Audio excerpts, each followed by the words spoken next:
All right, ladies and gentlemen, so we are here today at the Tomorrow People's Organization, and we are talking to students about the next generation in education and what they think the next generation should be. So just as we are getting started, I will let the panelists say a couple words about themselves. I'll start just so that they kind of know what we're doing. So my name is Heather McCaig. I am an educator in Canada. I teach in Medicine Hat, Alberta, for school district number 76, and I teach ESL and leadership. And I'm very fortunate to be here as Tomorrow People's Organization, and I'm really looking forward to hearing what the young people have to say. So let's start with Katie. Katie, can you unmute yourself and tell us a little bit about yourself? I'm in grade 7 at Crescent Heights High School.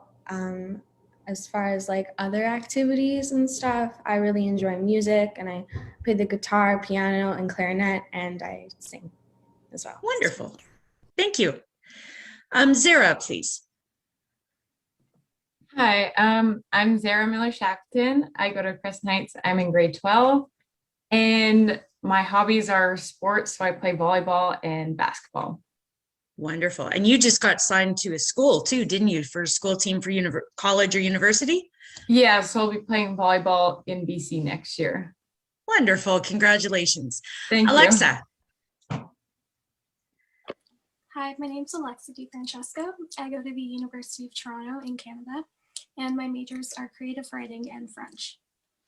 Oh, wonderful. Bonjour. Welcome. Yeah. That's all I have, but you know, hello. Lily. Hi, my name is Lily Schaerer. I'm a grade 12 student at Crescent Heights High School, and I'm very involved in the student council and just activities around the school. Wonderful. Thank you, Lily. And Harveer. Hello, my name is Harveer Yeates. I'm an undergraduate student at the University of Toronto.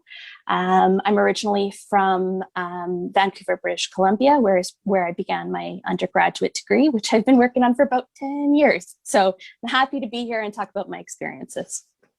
Wonderful. Thank you so much. Okay, so we're going to start at the beginning now, looking at what the perspective of education is. Every one of us is at a different stage in education. Some of us are near the beginning, some of us are maybe 10 years from retirement. But the question is, what is the purpose of education at your level? So what do you think they're trying to teach you right now? What do you think they're preparing you for? What is your view on education at this point? And we'll start again with Katie, just because she's got, she's been in the education system the least right now. So Katie, why don't you go ahead? Oh, you have done? Yeah, perfect. I think the purpose of education at a grade 7 level right now is just like building blocks for older grades and just preparing us for that, as well as developing like social skills. And what kind of social skills do you think that they're trying to develop for you, Katie? Well, like when they put us in group projects and make us work with other people, and in science, we do like a lot of almost team building exercises, like building things in like 20 minutes with certain supplies, just understanding how to like work in a group. Okay, wonderful, thank you. Lily. During senior year of high school, I think the main purpose of education is to prepare us for the next phase of our lives. I think high school right now seems to serve more as a stepping stone to the workforce, and like pushing us to college and university levels, and then we can move on and then find ourselves a career that suits our wants and needs. And yeah. Okay, wonderful, thank you. Zaira. Yeah, I definitely agree with Lily. Like, it's just a stepping stone, and it's preparing us for our future, like how to learn how to manage our time, how to learn how to study, how to learn how to take like our busy schedules and I guess not procrastinate kind of thing, but just prepare us for university or life, I guess. Okay, wonderful. So Alexa, does what the girls say resound to you now moving forward into university and the rest of life? I definitely think so. I'm in second year right now, And I definitely think that at the University of Toronto, Scarborough, our learning is more curved towards finding our passion for what we want to do in the workforce. So I know that we do this through first year. We get to choose kind of what courses we want to take, and this could be any sort of elective that we want. So we don't have to actually declare a major for certain until second year. And so I feel that in first year, you get to kind of explore all these different subject matters and find your passion for what you want to contribute your life to in the workforce. And so through exploring different kinds of subjects, you get to learn, you get to build upon the skills that you already have. So for example, like time management, and you also get to tie them in towards subjects that you're passionate about. And you get to explore different ways that you could contribute your likes and your dislikes towards society through those jobs. And also a way that we have this is through our co-op department. UTSC has an arts and science co-op as well as a management co-op. And through kind of internships, we get to go on these work terms and we get to explore different roles in subjects that we're passionate about. And we get to kind of think about our futures once we graduate as well. Oh, wonderful. So your co-ops kind of go back to what Katie said about teamwork and working together and those kind of things, because you're out in the workforce working with actual people in those fields. Definitely. So we can seek out jobs by ourselves, like through LinkedIn or through like different sorts of social media platforms. Or we could we kind of have a portal for Arts and Science Co-op, and we get to look at already approved jobs and see if those would be a good fit for us as well. Wonderful. Thank you. Harveer.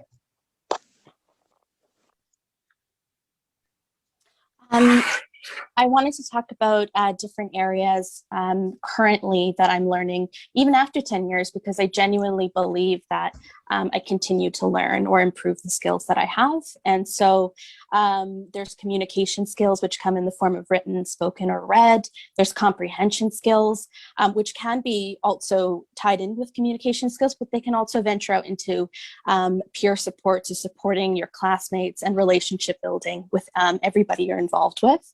There's also creative skills. I'm also a creative writing major and an English major, and I find that through those programs, I get to practice creative outlets, but also I'm in a course right now which allows me to learn to teach academic writing at UTSC and also work with children and youth directly in the community, which previously had been something I had to sort out on my own. But in this particular course, it's built right in, which is great. And then lastly, I would say that I've developed strong research skills, not just through coursework, but research as in through psychology, through writing, and many different projects that I've been a part of that have helped me think critically and also develop all sorts of research skills that have helped me academically, professionally, and just in my personal life as well. Wonderful. So let me go back and touch a little bit on what a couple of you said. So Katie started talking about teamwork skills and that kind of thing. And Lily jumped into building blocks for jobs in universities and kind of getting us ready for the workforce. So one of the things we talk about in the leadership world is building soft skills. And soft skills are the types of teamwork, communication, a lot of the stuff that Harvey just talked about in terms of writing skills and how to work with individuals and that kind of thing.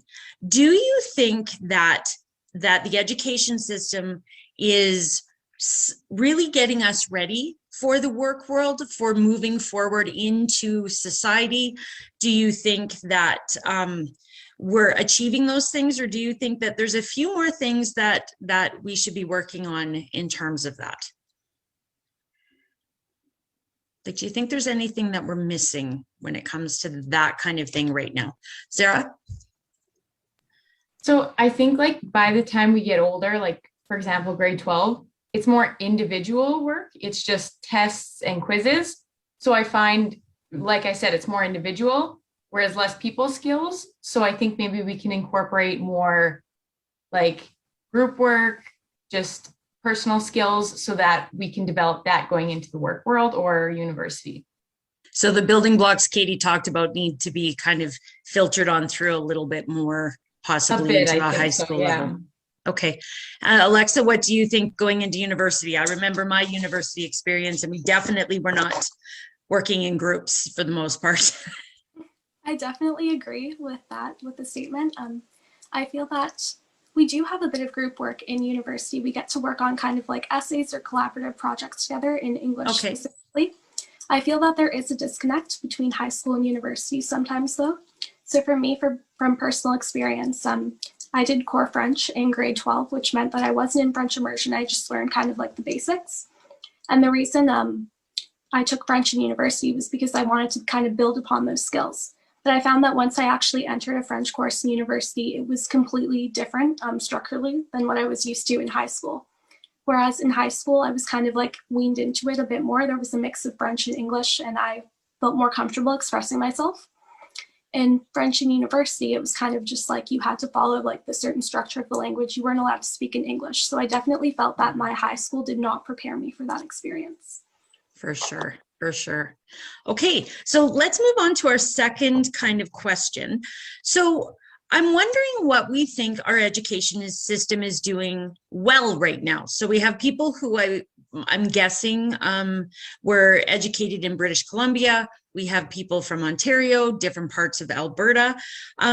We've all had those moments where all of a sudden we get it. We've been trying something and we're trying and we just couldn't figure it out. And then all of a sudden, boom, that light bulb comes on in our head. And so I call those light bulb moments. Can you give me an example from your own schooling that's one of those moments that really shows, yep, our education system really gets it right now? And then we'll kind of talk about what we can improve on after. But what are we doing really well right now, ladies? What's going well? Is there anyone who would like to start? Or I can keep picking on people. Okay, Katie, go ahead, and then we'll go to Lily. I think one thing that our education system is doing good as far as like that I've seen is a lot of the teachers will like listen to the students before they finish explaining something and like almost see what different angles they need to take to make everybody understand something. And then like even in math, a lot of the times if like our teacher will check to see if everybody can do it properly before he's done. And then if he isn't, he'll explain it again. And I think a lot of those light bulb moments come from that. Okay, perfect. Lily? I think that the best part of our education model presently is the open nature of our system. For example, curriculum mapping is easily accessible. You can do just like a quick Google search and you can figure out what you're learning and why. And I think that's important because the students can feel more connected to their education. And when they're more connected, they're more likely to put in that work because they're working towards something real rather than just like a 95 or an A+. They don't understand what that really means. So when we give them the outcomes, they can reach those outcomes. And when they don't reach the outcomes, the teachers can more effectively provide feedback and help them get to meeting those outcomes. Okay, so you want to know why you're learning things as a learner. Yeah. Wonderful. Okay, Alexa. I definitely feel that a light bulb moment for me is kind of centered around the university's co-op department. So when I've conducted job searches by myself, like independently, I never really knew what to put in a resume or a cover letter or how to present myself at an interview. But at the university, we have these co-op centered courses that sit down with you. We have peer supports, we have supports from teachers, and they'll sit down with you. They'll kind of walk you through like your own resume and tell you which sections to improve on. They'll give you tips on how to conduct yourself during interviews over Zoom or even in person. And if you want further support, they'll sit down with you and tell you kind of what jobs cater best to you and what skills you can include on your resume to stand out towards those jobs. So for me, a light bulb moment didn't really happen in a classroom like involving academic material per se. It was more of how to present myself to other people in a professional setting. Nice. That's very important to know, for sure it is. Harveer. I wanted to talk about research because that is something that has really kept me going in academics, and at university I have a very large passion for research, and I find that in research there is a huge mentorship that goes on between whoever you're doing research with or for and yourself as the undergraduate student. And I find that there is so much that I have learned there, but all of like so many light bulb moments. I can't begin to count how many times I've just realized why I am still in academics. And it's mostly always tied to some form of research or work in the community. And I am just extremely grateful for those people and those relationships that have kept me motivated and keep helping me learn, really. So. For sure. We can learn from everything we do and other people that are in our lives, for sure. Zaira. Yeah, so I find, like, I guess the light bulb moment is just when, like, say we're doing homework in grade 12, it doesn't count for marks. So it's really helping us actually learn without the stress of it counting for marks, getting a bad grade. It's just you and learning and to the best of your abilities with help from your teacher, friends. And then I find you can, like, truly understand what you're trying to learn, again, without having to worry about other things. And just a follow-up question to that, then, how does that motivate kids that might not be motivated to do homework on their own? How does that work for those students that are not? Because I know both of you girls in grade 12 are very academically motivated and want to do well. Does that make it a little harder to motivate the people that aren't? I find it is a bit harder, like, for people who don't want to learn or, like, who are just not as into it as others. But I find, like, the motivation is that teachers will say, this is what is on your test. So, like, if you do the homework, this is the questions that will most likely be on the test. But you're right. I find there's people who just aren't as motivated, and it's very hard for them to do that homework. So it goes both ways, I guess. For sure. Lily, did you have any comment on that one at all? Not really. I think that you guys both have made the good points, and there is many people who are maybe more unmotivated to that homework, but I think if they did a couple assignments, they'd realize that it is very rewarding, and they will find that it does help and help them to succeed. Okay. In their marked assignments. For sure. All right. So we've talked a little bit about what we're doing well in education. Now, what do we have to improve on? So in our education, can you give me an example of a challenge that you have encountered or a friend has encountered, it doesn't have to be your own, that leads us to see something we need to improve on in education?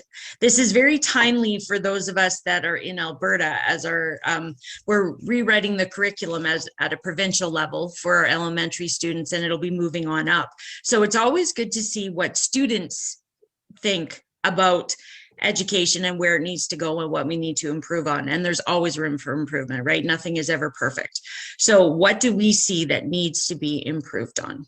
Is there anyone who would like to kick this off? Okay, well, let's go with Zaira.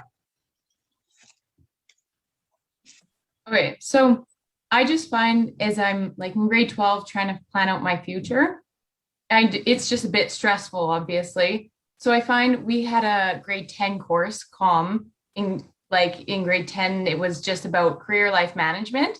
Mm-hmm. But I found I didn't really wholeheartedly care about it in grade 10 as much as I would in, say, grade 11 or grade 12 when I need those life skills. Whereas in grade 10, I thought, like, this is down the road, like, my ideas will change. I don't have to worry about this yet. So I find maybe if we focus a bit more of that in grade 12, when kids are starting to actually really think about their life plans. Good point, for sure. Okay, let's go to Katie. I don't have, I think, a lot of critiques curriculum-wise, but one of the problems that a lot of my friends kind of pointed out to me is that, like, if you need help in class, like, even more in depth into whatever you're working on, to get, like, the teacher's attention on one-on-one time, because many people need that help, like, for different reasons all around the classroom. And I think maybe having, like, an extra teacher in every classroom, like one of those helper teachers, would be helpful, but also, because that's not always going to work, would be, like, almost like pre-recorded videos posted on Classroom, because I know some of my teachers did that during when we were learning online, and I found it really helpful. Right. So is part of the problem, Katie, even though our school districts worked really hard to keep lower class size numbers, is part of the problem the number of kids that are in the class as well, and the teacher can't divide the time amongst all of the students? Is that part of the issue as well? I think so, yeah. Because most of our classes, they try to keep to 24, 25 at the maximum, depending on the school district and what's going on with funding. There are class sizes in Alberta that range in the 45 students in one classroom in high school, and that can be very difficult. Our district hasn't gone there, which is wonderful. They've been able to keep it below that, but that is definitely a challenge I hear from people in other cities as well. Okay, thank you, Katie. What else do we have as things that we can improve on? What do you think? Okay, Lily?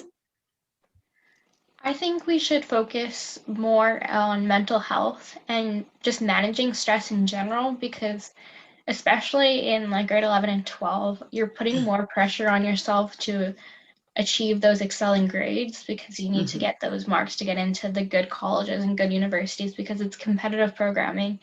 And so you're spending these countless hours studying, and sometimes you do all you can do and you still don't get the outcome you maybe had hoped for.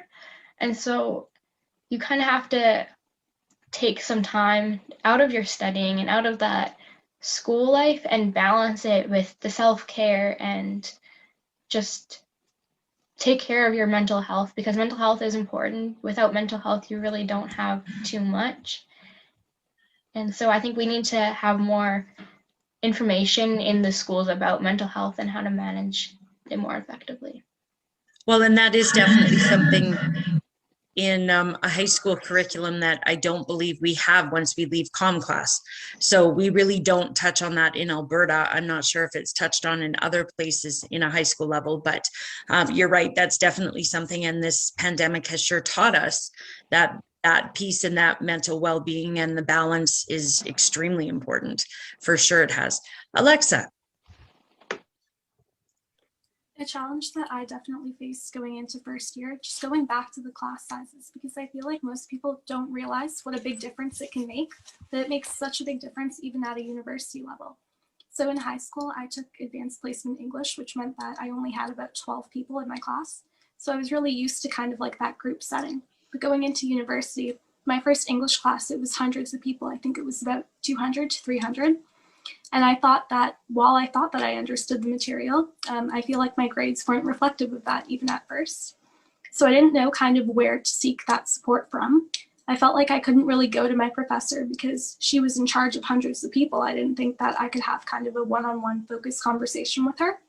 And even in my tutorial, I think my tutorial was about 35 people.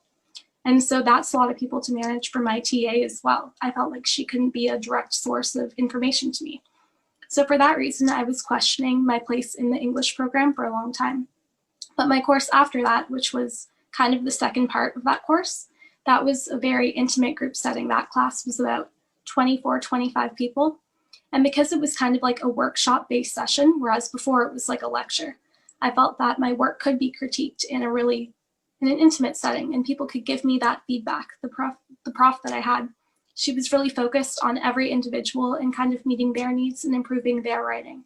And the difference in my confidence in my writing was, there was such a large difference between the first part of the semester and the second part of the semester, because I felt like my needs were being taken care of. Like as a student, as an individual, I wasn't just kind of like a number in a classroom. So I think you've touched on a couple things that are really, really important. So even if, because your class size at 25 is an average class size in some of our high schools. So for you, the key difference is being felt, like the feeling that you belong, the feeling that you can approach somebody and they're willing to help you, and that kind of sense of belonging and feeling like you have the ability to talk to somebody. Definitely. Sorry. No, go ahead.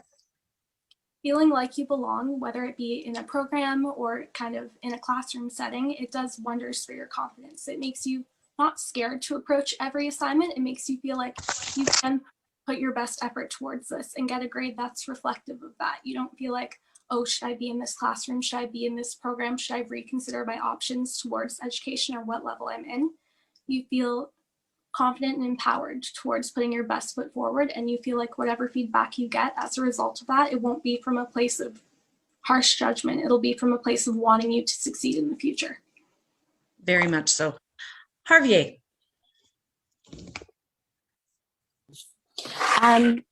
I would like to talk about an aspect of the education system, which is the fact that it's visual.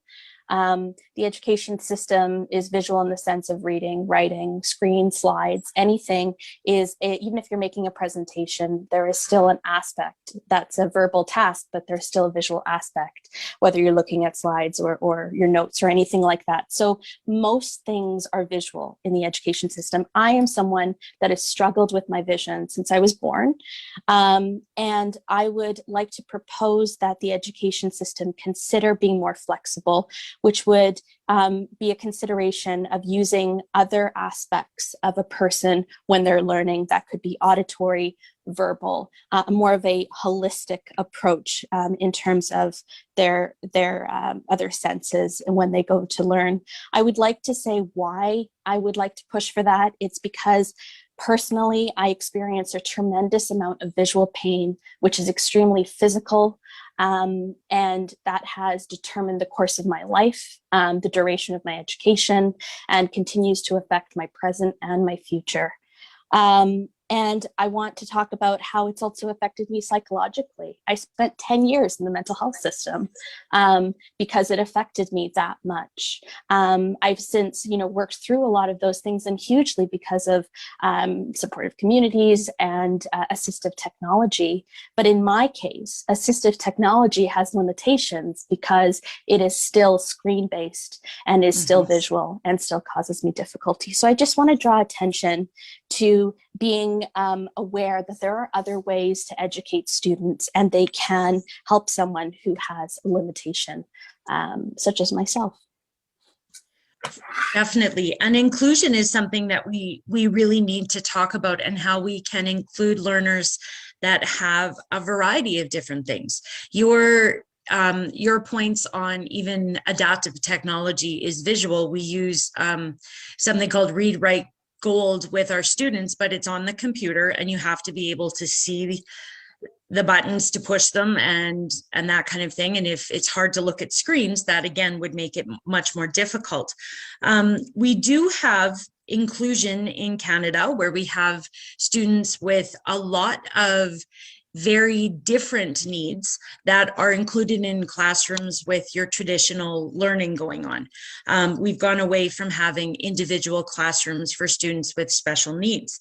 So how do you think the current system is doing in terms of that? I know the girls from Alberta for sure have been in those classes. I'm not as familiar with Alexa and Harveer's education experience growing up, and if that was settings that you guys were in, but we have a kickoff in terms of what we need to do to make that better. But what else can we improve upon, ladies, in terms of trying to make all kids feel like they belong and included, and ensuring that they all get a top-notch education? What else do you think we can do? I think Zaira, or Lily, you go first, and then Zaira, I think you had a point you were thinking on before about that one, right?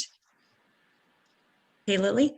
I think it's important that the students feel that they're themselves are being reflected in the material. So it's not just, it's more like media. So when we're watching these videos, I want to see everyone, like maybe people with different needs than others and different backgrounds, like just that kind of thing. And I think, like Harveer said, we need to consider that there are unique learning needs and learning styles. So many need an auditory component, while others may engage best by interacting with the subject, like hands-on learning. So schools are moving towards smaller projects that cater to individual learning styles, which can lead to a more meaningful education. But I think we just have to keep encouraging their learning styles and realize that everyone's not just paper, pen, slideshow. Definitely. Thank you. Zaira. I definitely agree with Lily there. Like, I think we need to start catering to everyone's different learning abilities. Like, no one's built the same, but yet we teach the material like everyone has the same type of learning techniques, but we don't. Like, everyone's unique, right? So I think we need to have a broader way of teaching just so that it benefits everyone and not just the mold of what they want us to learn, like, if that makes sense. For sure. For sure. Okay. Katie, what do you think? I don't think I have anything to add to that. I think the other girls' ideas were pretty much what I was thinking. Okay, wonderful. Thank you. Alexa? I don't know if I'm the best person to speak on this issue, but I have noticed that there are a bunch of supports available at the University of Toronto. So something that we've started because of COVID and because of us learning online virtually, I've noticed that there have been, there's recordings of lectures, so professors talking and speaking over the material, but there's also sometimes closed captioning underneath those recordings. So that makes it easier for students with accessibility needs. I noticed that on campus, we do have an accessibility services office. So you can speak to them about any supports, whether it be deferring exams or things like that. Maybe if you require more time to take tests than other people would. I've noticed that the majority of profs that I've spoken to have been very, very accommodating with issues such as mental health or with accessibility needs as well. They won't make you tell them in front of like everyone else in the class. Yeah. They'll make you say it privately and you feel comfortable approaching them with those issues. I've also noticed that we have note takers in our classes as well. So these are just kind of students who offer their notes to students with accessibility purposes anonymously. So you can log on to a portal and you can access the notes of another student if that's the way that would help you learn. If you would think about inclusion in our campus, I've noticed that we have a variety of support groups, whether it be a Women in Trans Center, where people can just stop in and learn about different issues that affect them or may not affect them, just as a way of educating themselves on certain topics going in throughout the world. And we have a bunch of different student groups where you can, for every culture, you can kind of learn about their culture or you can participate in activities pertaining to those cultures. And it's just a way of learning about different people because our campus is really diverse. There's a bunch of different demographics and it's just a way of respecting one another, I think. For sure. Thank you. And I'll just touch really quick on something that Katie brought up earlier about having teacher's aides in the classroom. And one of the things that we find is this particular topic is extremely dependent at times on the funding that is given by our governments in terms of public education and the ability of school districts to have the money to hire extra people, create specific things, buy those computer programs that help out with things, because everything seems to cost money. And as much as teachers can adjust within a classroom, some of those other support mechanisms are things that are a funding base. And unless we have that belief within our government systems that are paying for the education, it's really difficult in order for some of those other things to be brought in as desperately as they are needed. So it does create some problems on different ends with that going on. Harveer, did you have anything else you wanted to include for this particular topic or comments on what the other girls said? I think everyone's saying really great things. I think that maybe some specifics might help. Sure. So I was going to offer some of the formatting issues that can happen. So in a psychology course, for example, it's multiple choice. A formatting change to long answer questions can sometimes resolve issues, or making that, like we've talked about, projects and things like that. I've actually had to leave the Faculty of Psychology because of the medium of multiple choice and stats programs and things like that not being suitable to my vision. And then there's things like English and writing. And I think that we could change the format to being, as we're talking about, verbal and auditory. But I do still believe that thinking on paper, or at least thinking in terms of sentences and paragraphs and reading, is still a huge part where we get our learning from. And I think that it's a matter of teaching students who have accessibility issues different skills, like how do you close read a passage, and maybe there are different techniques that they can develop so that they can also succeed and get the same benefits from the skills that their peers are getting, which are very helpful, I would argue. Mm-hmm. And I definitely believe that that sort of thing, at least in my university education, was not something that was taught in teacher education classes. So that is something that is very interesting that you say that, because that isn't part of a general education system, from my knowledge, at a university level that teaches teachers. So let's shift just a tiny bit. Let's keep talking about inclusion, but let's kind of shift it to where we've had to go in the last year. So in the last year, we've had to include people that have to be at home because of immunocompromisation. We've had to include people that can go to school sometimes, but not always. So our education systems have really done a shift in terms of COVID and what they've had to do. I know for me as a teacher, I sometimes now teach kids at home on the computer like this at the same time I'm teaching kids in my classroom. And I know some of the students have experienced teachers doing that. And this is not a conversation based on any individual teacher, but it's the concept behind how we've had to switch learning in the last year. So what do you guys find has been good or bad about this online, half online system? And what has been most challenging about it? Okay, so Zaira, we'll start with you, and then Katie, you think about your answer because I'm coming next, okay?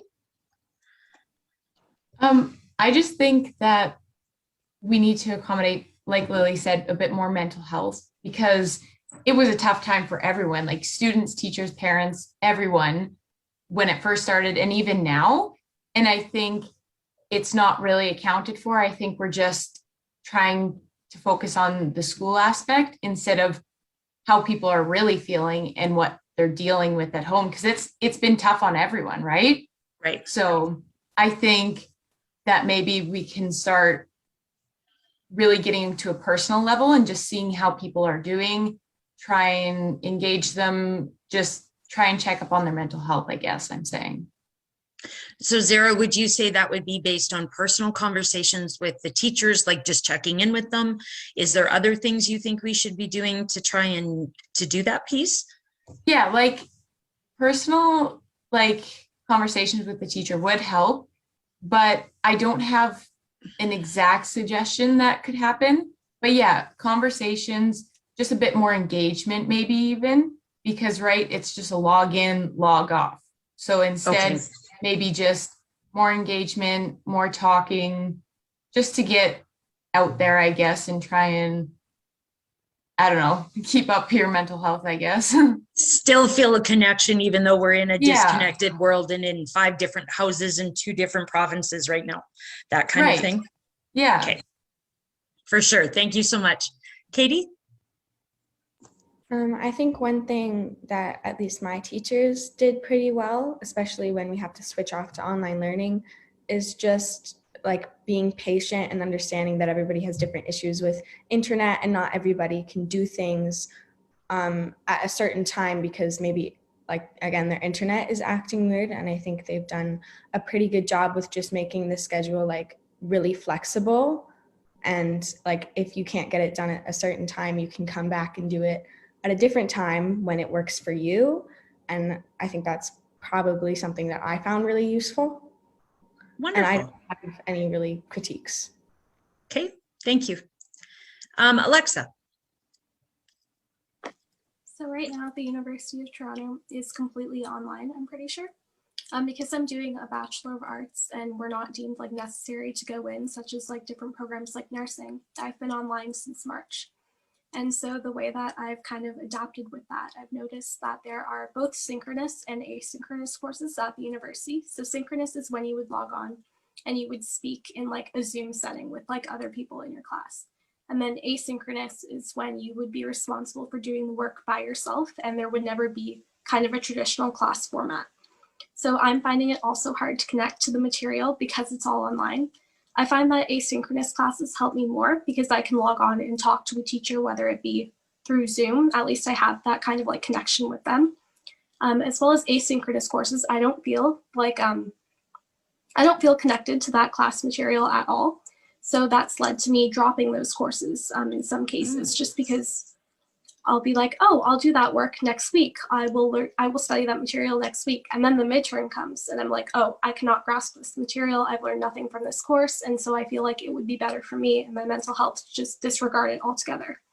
And something that I feel the university could consider more is we still have our allocated exam slots or exam times, whether it be for midterms or finals.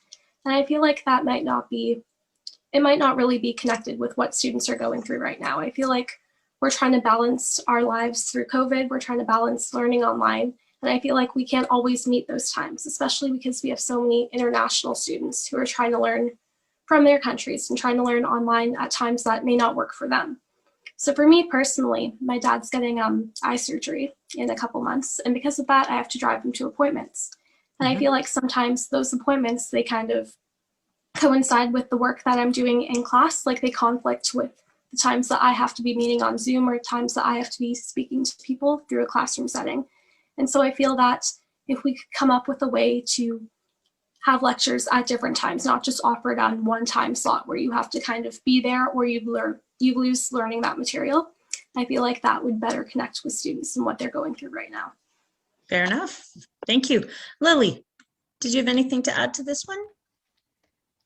Not really. I enjoy the more independent learning that we've shifted to, because I think I'm more of an independent learner. So I can learn by just like looking at the textbook and taking notes. And then maybe if I do need help, then the teacher is accessible, like the email or the remind messages and stuff. So I like also the flexibility in the schedule. Like I've been working more hours and stuff. So being able to hand in homework maybe later at night has been helpful rather than just like 8 a.m. or like 3 p.m. kind of thing. Right. Okay, thank you. Harveer.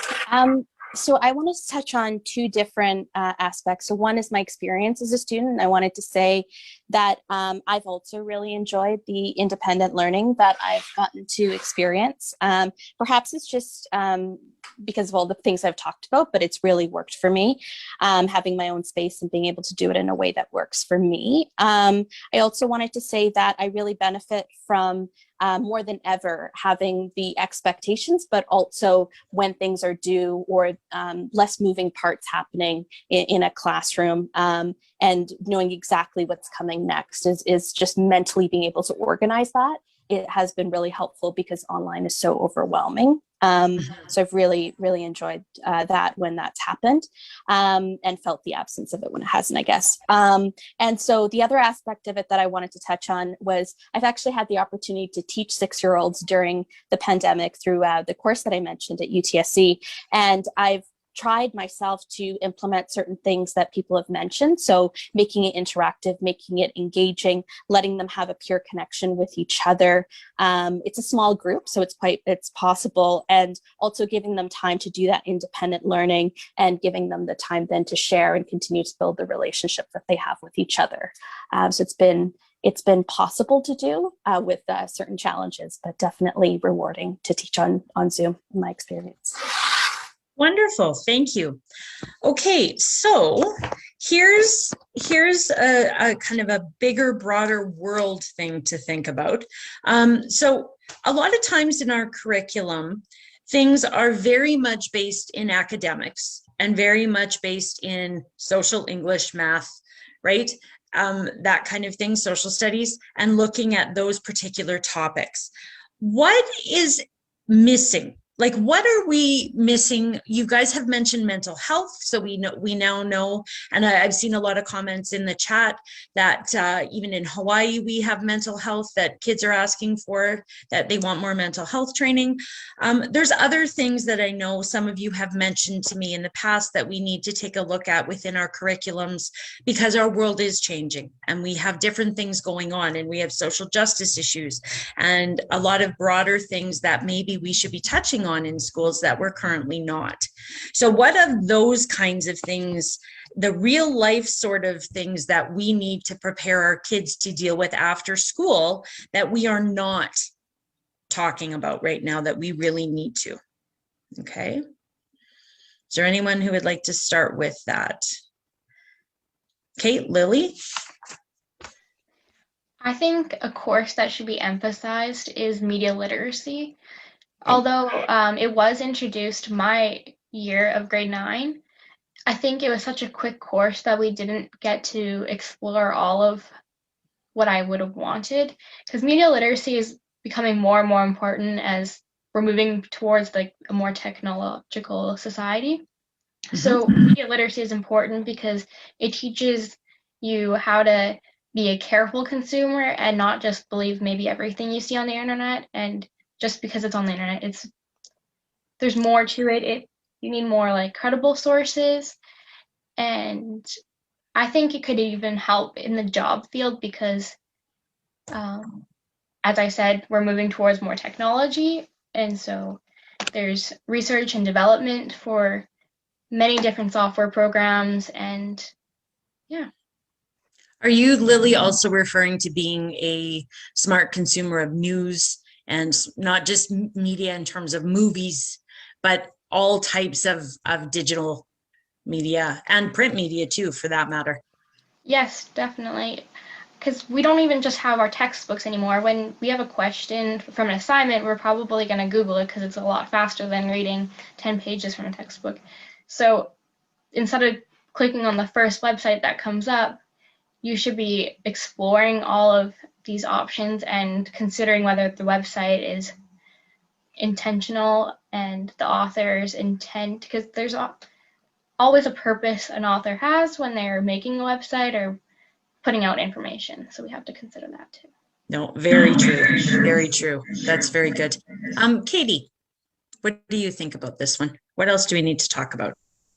I think mainly what me and a lot of my peers would like to see more is just current issues, and we would like to learn about what's happening now and almost our involvement in that.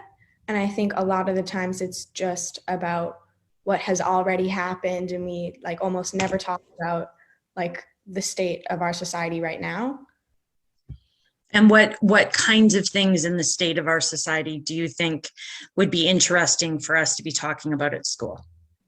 I mean, I think even like politics, like what's going to happen when this person gets elected, or if they don't get elected, how would this affect different groups of people, or even like anti-racism and the way that is like a very big issue right now, and just stuff like that.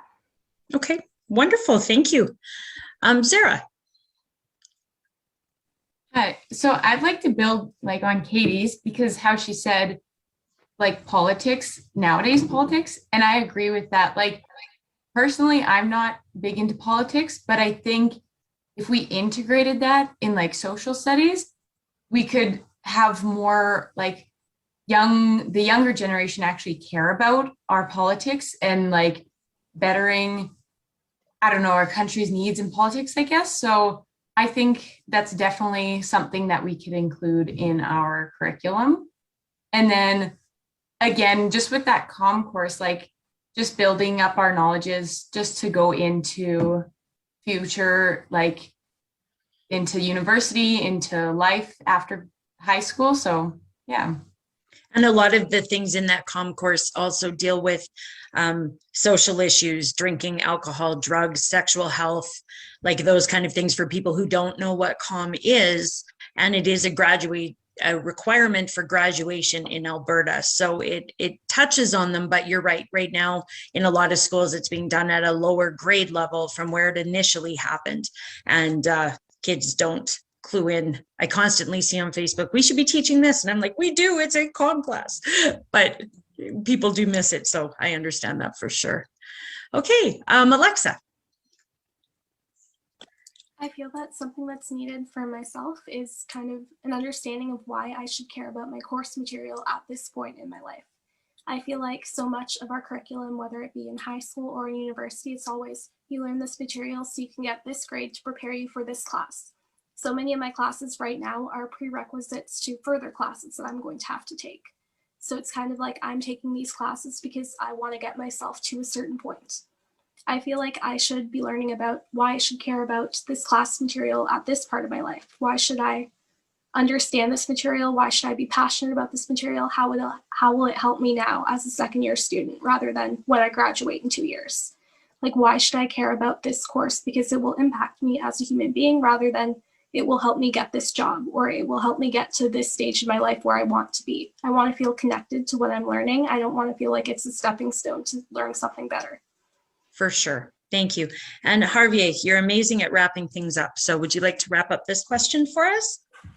I've got many different things here. I was thinking initially, just because I'm in English, I was thinking about how a lot of it is, so English literature, meaning British literature, often, although it's changing. And also when that's taught, it's taught from a very Eurocentric lens and not really looking at when this literature was being written, what was happening elsewhere in the world or as a result. So that's just something that's been on my mind. Otherwise, I wanted to suggest adding to some breadth requirements at the university level. I wanted to suggest courses in environmental learning, which is something I personally would love to learn. Global history or events, again, stepping outside of that Western context, and also Indigenous rights and histories and things like that, I think could be more prominent in the breadth requirements for an undergraduate. I wanted to also add about community-based learning. I wanted to say, we've touched a little bit about motivation and socioeconomic status, people, maybe that being a factor why someone might not be motivated to get, be highly achieving, like, oh, I'm not gonna be able to pay for university. Why would I bother doing this? But I think if they make it to university or even in high school, being able to do community-based learning might give them that motivation, sense of control, and see that what they do does make a difference in the world. And that just ties into kind of my last thoughts on hands-on learning and mixing creative tasks with academic learning, all in the effort to make it more interactive and motivating for students. Sure. And I love your comments on community-based learning. In my leadership class, that's something that I really strive to do, is get my students out in the community, because every single one of you are making a difference already in the world. And the more you realize the impact that each one of you can have, the better off we're all going to be, because we get to have your talents and things making our societies better. So that's definitely huge. Okay, so let's shift a little bit. So we've had a conversation on topics that we could add to education, but let's look at sustainable development of the entire world, of our civilization. So I learned years ago when I first traveled to Africa, I was really nervous about going, and I was sitting in my doctor's office, and he was from South Africa, and he was talking to me about when I was going to be going there and what I was going to see. I was going to be going to some of the very poorest areas on the planet, right? Where our fellow humans are drinking out of jerry cans in the rivers or in the ditches is where they're collecting their water. They have very little food sometimes. School is a luxury, right? Or if the kids have school, they may have to walk miles to get there. Most of them don't have shoes in some cases, like those kinds of things. I'm going to see that and experience it. And that's not the reality of what we have here in Canada. He did mention, though, that they are truly happy people. They have amazing grace and gratitude for what they have in life. And I really saw all of them with smiles on their faces. Everybody looked happy, and they were so gracious when you talked to them. And I learned so much from these people in my interactions with them. I want you to think about our current education systems. do you think they are preparing us in a Western world for having that gratitude for life, having virtue, and being able to find happiness, true happiness, in what we have around us, and understanding, you know, our freedom, our independence, having a full and purposeful life as we move on into our future? I know that's a pretty heavy one and there's a lot in there, but what are your thoughts on, are we developing our students to be able to have a happy future, be grateful and thankful for what we have? Does anyone want to lead that one off? Okay, well, go, Katie. Wonderful. I think that, like, obviously there's not one way to do that because everybody has a different like image of what a happy and purposeful life for them would look like. But I think we could like focus on more mental health things, and that would help people be happy even just right now, and just dealing with the pandemic and other things like that. And like, but I do think we do a good option of providing like different, even like options and stuff like that to see what careers or futures maybe you would like to look into now. And I think that's something we do really well. So wonderful. Thank you. Let's go to Harveer. Let's let you jump in on this one early. I keep thinking about your trip to Africa, and I think about how if there was a way to broaden students' perspectives and to be aware of stories like that, because narratives have such a huge effect on people, and that would both give you a better sense of the world, but also would allow you to realize, okay, actually, I do have clean drinking water, or at least in most places in Canada, you have clean drinking water. That's just something I'm thinking of right now. And I do agree with the mental health aspect of it. I think that mental health improvement, but also just making sure that every student in the classroom is doing well in anything that you can kind of control for. Sometimes it's hard to know what's going on at home, but at least making the classroom a safe and fostering environment for students to learn. Hopefully that'll help them reach a place of happiness later in life. For sure. Thank you. Let's go to Alexa.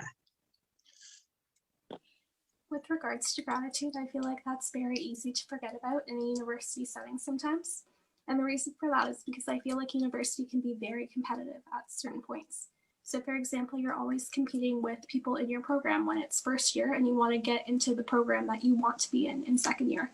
You're competing with people around you for those grades, whether it be later on for scholarships or for different kind of academic opportunities, whether it be traveling somewhere as part of a program or getting a certain award or getting a certain scholarship. It's like, I feel like we don't sit back and we think about how much we've accomplished, how lucky we are to have access to this material, have access to the information that we do.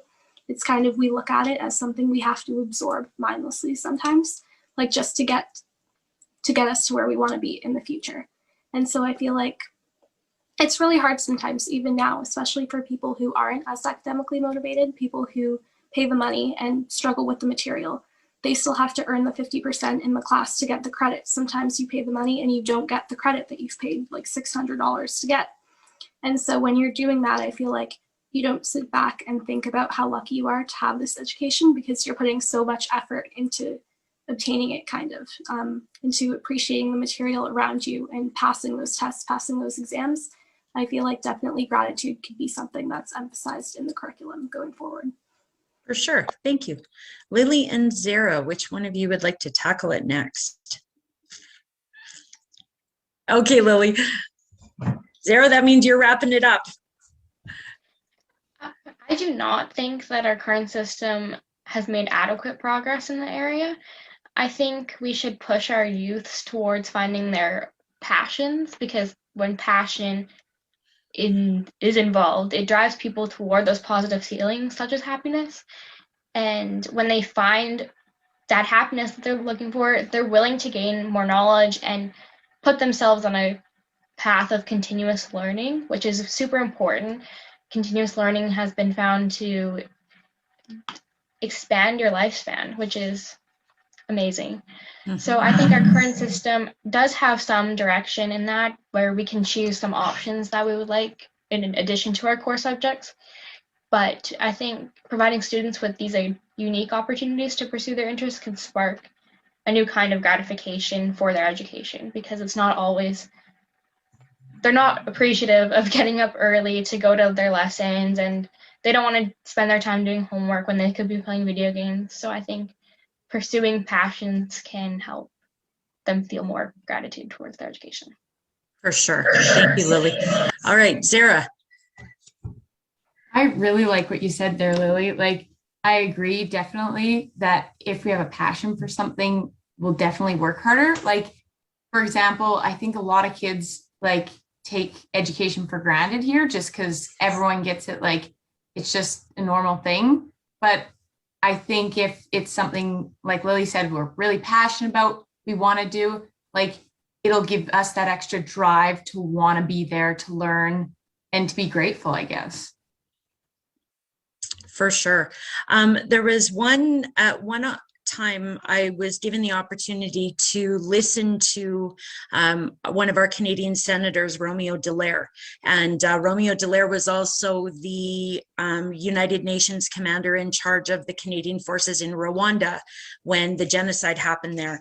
And one of his statements that have always stuck with me is that every person needs to have the boots of another country, or the dust of another country on their boots. They need to travel, they need to experience the world and really go and see the differences that are out there to really appreciate our home and what we have here. So that's something that I've always hoped would open up a kind of Peace Corps sort of thing like they have in the United States for our students in Canada to experience, so that we kind of get that broader knowledge that we wouldn't always normally have, right, when we just are living our everyday lives here. So definitely. So we're down to about 15 minutes. So we're going to move on to kind of our last big question of the day. And I loved, Lily, your comments on passion, because passion has certainly been a driving force behind my life and leading me into education since I was 4. It's always been something I've wanted to do.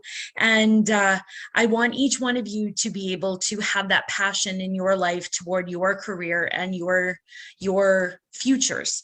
So the question for you is, how do you envision our next generation's education? If you were going to design the most ultimate school ever to be out there that was going to pick up on all of those passions that kids want to do, how would you ensure that our students are prepared, that they have the knowledge base that they need, as broad as it needs to be, the understanding, the drive, and that passion to live that purposeful life that we just talked about, to have that gratitude, to have those opportunities, to understand how lucky we are? What would your perfect school or education look like for the next generation? Or even if we can flip it a little bit by the time Katie gets to grade 12, so she can have that experience as well. What do you think? Okay, Zaira. I think, yeah, just emphasizing on everyone's unique ability. Like, instead of just the 6 core subjects and we're focusing on those, I think we could have more, even more than we already have, I guess, like subjects to branch out on. And then we can, like, so if grades are that big of a matter, we can grade it more on what they're individually strong at, instead of just our core subjects that we're supposed to know, but instead it's our unique things that is being graded, I guess, if that makes sense. Like, we still learn the core subjects because it's like a need to know, I guess, but we are building up what each student individually is good at. So if the student has a passion, say at cooking, they'd be able to take the foods program all the way through and take every course available in foods because that's their passion and they're going to go on to be a chef.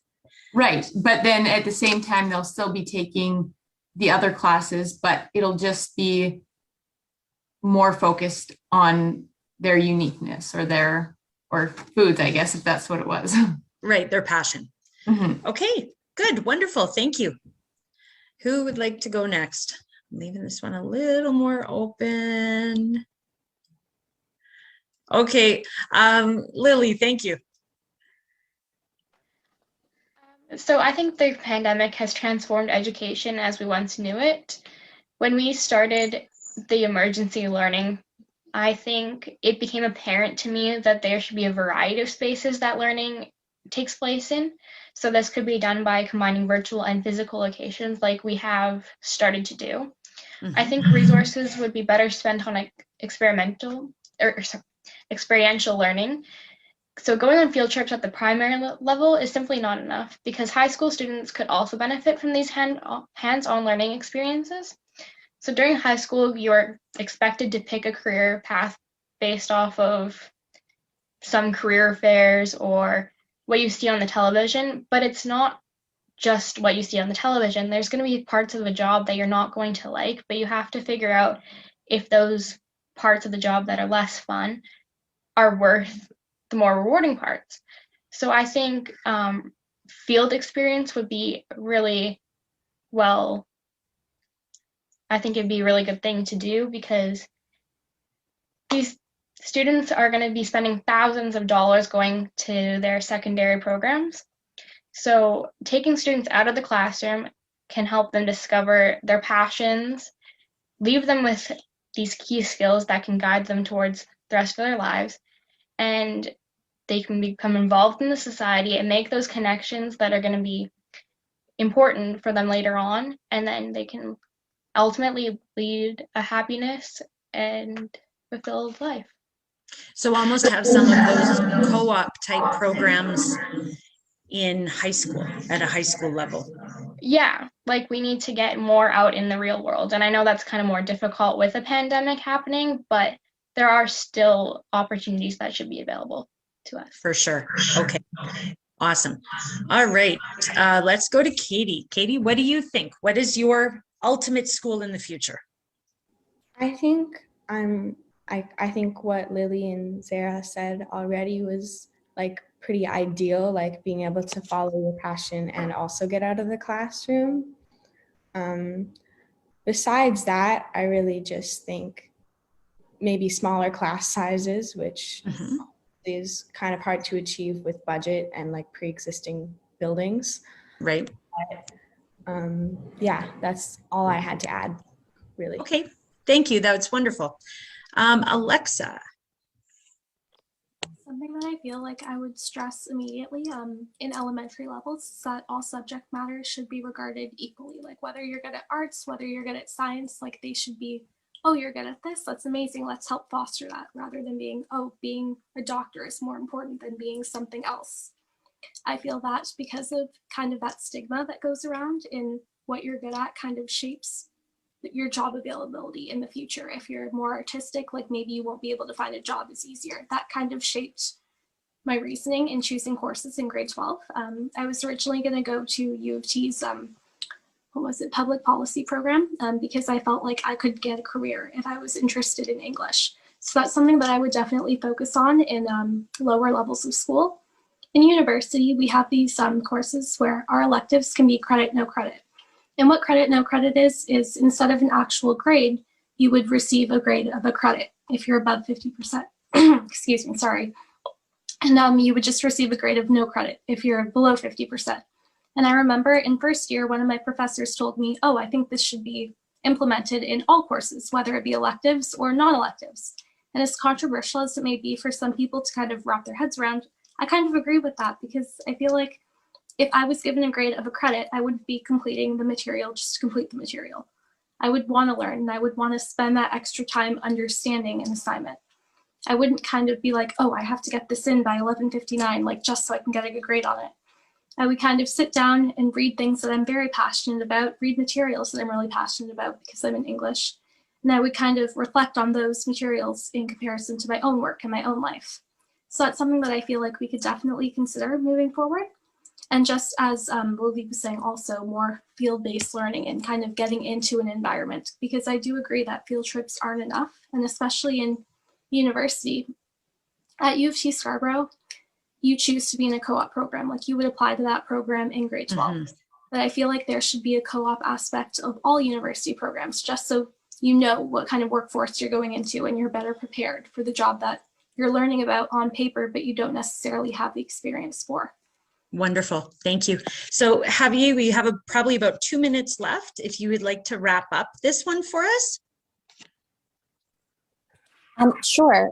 So my suggestion is to have more of an individualized education system where people don't fall through the cracks, and individual needs are addressed of children. And I also want to suggest that teachers be more broader, the definition of teachers. So there definitely be teachers from a teacher's college who teach you the educational component, but what if there could also be community partner teachers, if you're interested, like you said, being a chef, maybe there's someone who'd be willing to work with that high school to help that student figure out what's next for them. And then I also wondered about cost. I wondered if the pandemic has helped us see how much can be done online, and perhaps something that could be done is cost could be lowered of post-secondary education if part or some aspect of learning at a university level could be online and therefore less cost worthy, and could overall reduce the cost and perhaps motivate more students to go to post-secondary. Wonderful. Thank you. Well, I think based on Lynn popping on that we are probably at the end of our time, or they're really close to it. So I would just like to thank all of you. You all are very bright, young, educated, or being educated individuals. And you certainly have taught us a lot today. And it is so wonderful to have student perspectives on education, what you're learning, how you're feeling about it, and where you think we should go in the future. So thank you all so much for participating today. You made my job really easy. I was very nervous, as I've never done this before either. So this was a first for me too. And I really, really appreciate all of your input and your opinions. They do matter. And they will help everyone here that listened today, and everyone on the internet listening as well. It really does matter that you're here and give us your opinion. So thank you. Lynn, was there anything else we needed to say, or we? No, great job, ladies. Very brave and just amazing content here. And so thank you for participating, and definitely go back and check the Facebook for notes and messages. And Heather, thank you for being a great moderator and putting this together. Thank you. Excellent. Bye, ladies. Bye.